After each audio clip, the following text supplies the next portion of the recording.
예레미야서 27장 12절부터 22절까지 말씀을 제가 한 절, 여러분들이 한 절 같이 교독하도록 하겠습니다. 제가 12절 먼저 읽습니다. 내가 이 모든 말씀대로 유다의 왕 시드기야에게 전하여 이르되 왕과 백성은 바벨론 왕의 멍에를 목에 메고 그와 그의 백성을 섬기소서. 그리하면 사실이라. 어찌하여 당신과 당신의 백성이 여호와께서 바벨론의 왕을 섬기지 아니하는 나라에 대하여 하신 말씀과 같이 칼과 기근과 전염병에 죽으려 하나이까? 그러므로 당신들은 바벨론의 왕을 섬기게 되지 아니하리라 하는 선지자의 말을 듣지 마소서. 그들은 거짓을 예언함이니이다. 이는 여호와의 말씀이니라. 내가 그들을 보내지 아니하였거늘 그들이 내 이름으로 거짓을 예언하니 내가 너희를 몰아내리니 너희와 너희에게 예언하는 선지자들이 멸망하리라. 내가 또 제사장들과 그 모든 백성에게 전하여 이르되 여호와께서 이와 같이 말씀하시기를 보라 여호와의 성전 기구를 이제 바벨론에서 속히 돌려오리라고 너에게 예언하는 선지자들의 말을 듣지 말라. 이는 그들이 거짓을 예언함이니라 하셨나니 너희는 그들의 말을 듣지 말고 바벨론의 왕을 섬기라. 그리하면 살리라. 어찌하여 이 성을 황무지가 되게 하려느냐? 만일 그들이 선지자이고 여호와의 말씀을 가지고 있다면 그들이 여호와의 성전에와 유다의 왕의 궁전에와 예루살렘에 남아있는 기구를 바벨론으로 옮겨가지 못하도록 만군의 여호와께 구하여야 할 것이니라. 만군의 여호와께서 기둥들과 큰 대야와 받침들과 이 성에 남아있는 기구에 대하여 이같이 말씀하시나니 이것은 바벨론의 왕 느부갓네살이 유다의 왕 여호야김의 아들 여고니아와 유다와 예루살렘 모든 귀인을 예루살렘에서 바벨론으로 사로잡아 옮길 때 가져가지 아니하였던 것이라. 만군의 여호와 이스라엘의 하나님께서 여호와의 성전과 유다의 왕의 궁전과 예루살렘에 남아있는 그 기구에 대하여 이와 같이 말씀하셨느니라. 그것들이 바벨론으로 옮겨지고 내가 이것을 돌보는 날까지 거기에 있을 것이니라. 그 후에 내가 그것을 올려와 이곳에 그것들을 되돌려 두리라. 여호와의 말씀이니라. 아멘. 오늘 우리가 읽은 본문의 말씀은 이제 예레미야가 바벨론에게 항복하는 길만이 살 길이라고 선포합니다. 그리고 조속한 회복을 예언한 그 거짓 선지자들의 그 예언에 속지 말라고 경고하고 있는 내용입니다. 그렇다면 오늘 말씀을 통해서 우리가 무엇을 깨달아야 할까요? 12절 13절 말씀에 회개의 능력조차 상실한 백성을 포기하지 않으시고 그들을 치료하시기 위해서 하나님께서는 멸망과 유배라는 특단의 조치를 취하십니다. 유다에게 남은 유일한 회복의 길은 그 용서와 구원에 대해 그 기대를 포기하고 심판을 통과하는 것뿐이었습니다. 그러므로 시드기야 왕은 바벨론을 통한 하나님의 심판을 받아들여야 했습니다. 백성들과 함께 포로의 멍에를 메고 하나님을 의지하는 것 외에는 다른 길이 없음을 깨달아야 했습니다. 바벨론에게 대항하는 것은 결국 하나님의 뜻에 대항하는 것이었기 때문입니다. 지금 포로의 멍에를 메고 하나님의 그 뜻을 의지하는 것, 하나님을 의지하는 것밖에는 다른 길이 없다는 것을 깨달아야 된다고 말씀드렸는데 요즘 하나님께서 나에게 지라고 하시는 멍에는 무엇입니까? 어떤 멍에를 요구하시는지. 때로는 우리가 그것을 알 수 없을 때가 있습니다. 그 이유를, 하나님의 뜻을. 그러나 그 모든 것은 하나님의 계획과 섭리 안에 있고 하나님 주권 아래 있음을 우리가 인정하고 하나님께서 하나님 때 하나님 방법으로 회복시킬 것을 기대하며 우리는 잘 견뎌야 합니다. 믿고 잘 견뎌야 합니다. 그래서 그 멍에는 무엇입니까? 우리로 하여금 하나님의 뜻을 깨닫게 하는 도구라는 것입니다. 그래서 예레미야가 그 눈물로 쓴 편지, 예레미야 애가에 3장 26절 28절에 이렇게 고백합니다. 사람이 여호와의 구원을 바라고 잠잠히 기다림이 좋도다. 사람은 젊었을 때, 이 젊었을 때는 힘이 있을 때입니다. 멍에를 메는 것이 좋으니 혼자 앉아서 잠잠할 것은 주께서 그것을 그에게 메우셨습니다. 이 말씀의 의미가 뭐냐면 하나님께서 그 멍에를 범죄한 자신에게 메우셨다는 것을 인정하고 겸허하게 회개하며 하나님의 선하신 뜻 가운데 하나님 주권적으로 그의 구원을 베푸실 것을 기다리라 라는 뜻입니다. 그 멍에는 우리로 하여금 하나님의 뜻을 깨닫게 하는 도구이기에. 자, 14절 15절 말씀에 거짓 선지자는 물론 그 예언을 따르는 이들에게도 책임을 물으실 것입니다. 예레미야가 멍에를 매는 상징적 행동을 하면서까지 생생히 하나님의 뜻을 알려주었음에도 불구하고 왜 시드기야 왕은 바벨론에게 반역을 꾀했을까요? 부정적인 예레미야와는 달리 긍정적인 그 메시지를 선포하는 그 거짓 선지자들 때문이었습니다.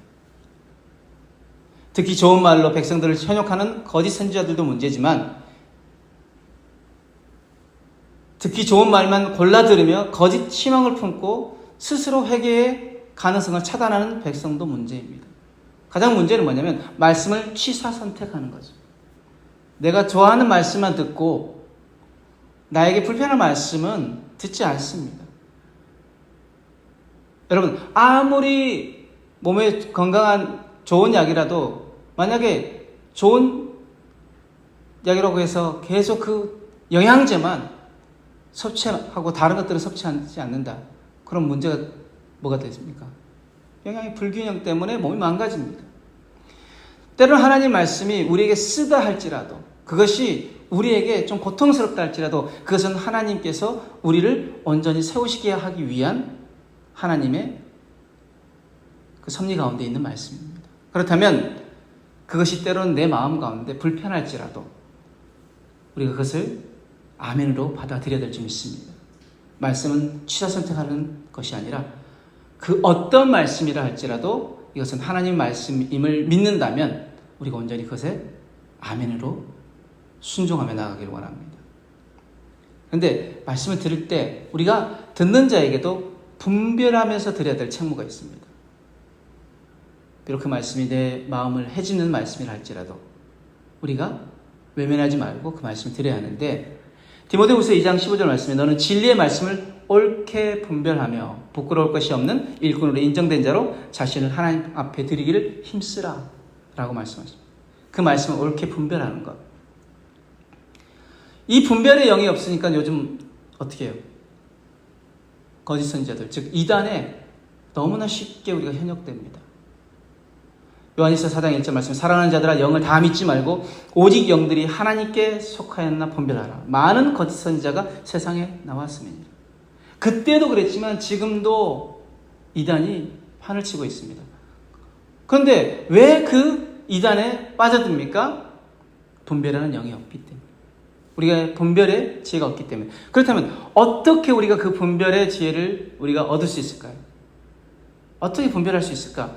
열왕기상 3장 9절 말씀에 지금 솔로몬이 하나님 앞에 구했던 것들 가운데 그 기도 가운데 이 기도가 있습니다. 누가 주의 이 많은 백성을 재판할 수 있사오리까? 듣는 마음을 종에게 주사 주의 백성을 재판하여 선악을 분별하게 하옵소서. 듣는 마음. 이것은 무엇입니까? 하나님의 말씀을 듣고자 하는 마음은 분별의 지혜를 가지게 되어집니다. 그것은 하나님의 기쁨이 되어집니다. 그런데 우리는 하나님의 말씀을 듣고자 하지 않고 무슨 말을 듣고자 합니까? 사람의 말을 듣고자 합니다. 하나님 말씀을 듣는 것이 아니라 사람의 말을 듣고자 하니까 우리에게 분별의 지혜가 없는 거죠. 하나님 말씀을 듣고자 하면 하나님께서 그 말씀을 듣고자 하는 사람에게 지혜의 근본이신 하나님께서 지혜를 주십니다. 그 말씀을 분별할 수 있는. 그래서 이것이 하나님의 뜻인지 아닌지를 분별할 수 있고 이것이 하나님의 계획과 섭리에 있는지 아닌지 하나님의 영에 속한 것인지 아닌지를 분별할 수 있게 되어진다는 것입니다. 11절에서 21절 말씀에 예루살렘을 함락시킨 바벨론은 요야긴 왕을 포로로 잡아가고 성전 기물들을 약탈한 뒤 시드기야를 왕으로 세워놓았습니다. 예레미야가 예언한 하나님의 심판이 상당 부분 현실화되었음에도 불구하고 지금 시드기야는 예루살렘이 결코 멸망하지 않으며 빼앗겼던 성물들은 머지않아 되돌아올 것이라는 거짓 선지자들의 그 희망된 메시지에 기대를 걸고 있었습니다. 그 장밋빛 희망이 뼈아픈 회개가 필요한 현실을 가리고 있었던 것이죠. 심판을 수용하지 않으면 얼마 남지 않은 성전 기물마저 빼앗기고 성읍도 황무지가 될 것입니다. 하지만 그 심판을 받아서 자신들이 행했던 그 죄악을 인정하고 하나님 앞에 온전하게 밑바닥까지 내려가서 회개하면 하나님께서 회복시키실 것입니다. 그래서 하박국 선지자, 남유다가 바벨론에게 멸망당하는 것에 의문을 품었던 이 선지자, 하박국 선지자가 하나님의 뜻을 깨달은 후에 한 고백이 무엇입니까? 하박국 3장 16절 19절 말씀에 내가 들었으므로 내 창자가 흔들렸고 그 목소리로 말미암아 내 입술이 떨렸도다. 무리가 우리를 치러 올라오는 환난 날을 내가 기다림으로 썩이는 것이 내 뼈에 들어왔으며 내 몸은 내 초소에서 떨리는도다. 비록 무화과 나무가 무성하지 못하며 포도나무에 열매가 없으며 감람나무에 소출이 없으며 밭에 먹을 것이 없으며 우리의 양이 없으며 외양간에 소가 없을지라도 나는 여호와로 말미암아 즐거하며 나의 구원의 하나님으로 말미암아 기뻐하리로다. 주 여호와는 나의 힘이시라 나의 발을 사슴과 같게 하사 나를 나의 높은 곳으로 다니게 하시리라. 하나님께서 하나님 그 섭리 가운데 우리를 깨닫게 하시려고 바벨론의 손에 넘겨주시지만 하나님께서 결국 그 바벨론도 하나님께서 처리하실 것이고 다시 돌아오게 하실 것이고 우리를 높은 곳에 다니게 하실 것이다. 그 하박국이 고백했던 것, 하나님의 뜻을 발견하고 나서 하나님의 음성에 귀 기울이면서 하나님의 음성을 듣고 나서 그 모든 것을 분별할 수 있는 그 눈이 열려지니까 하박국이 고백했던 건 무엇입니까? 지금 상황은 없을지라도 뭐라고 고백합니까? 나는 여호와로 인하여 즐거하며 나의 구원의 하나님으로 인하여 말미암아 기뻐하리로다. 이렇게 고백하게 되어집니다. 북이스라엘 멸망 전 타락한 백성들을 향하여 선포했던 선지자 호세아는 이렇게 백성들에게 요구합니다. 호세아서 6장 1절 3절 말씀에 오라 우리가 여호와께로 돌아가자. 여호와께서 우리를 찢으셨으나 도로 낫게 하실 것이요 우리를 치셨으나 싸매어 주실 것임이라. 여호와께서 이틀 후에 우리를 살리시며 셋째 날에 우리를 일으키시리니 우리가 그의 앞에서 살리라. 그러므로 우리가 여호와를 알자. 힘써 여호와를 알자. 그의 나타나심은 새벽빛같이 어김이 없나니 비와 같이 땅을 적시는 늦은 비와 같이 우리에게 임하시리라. 아멘.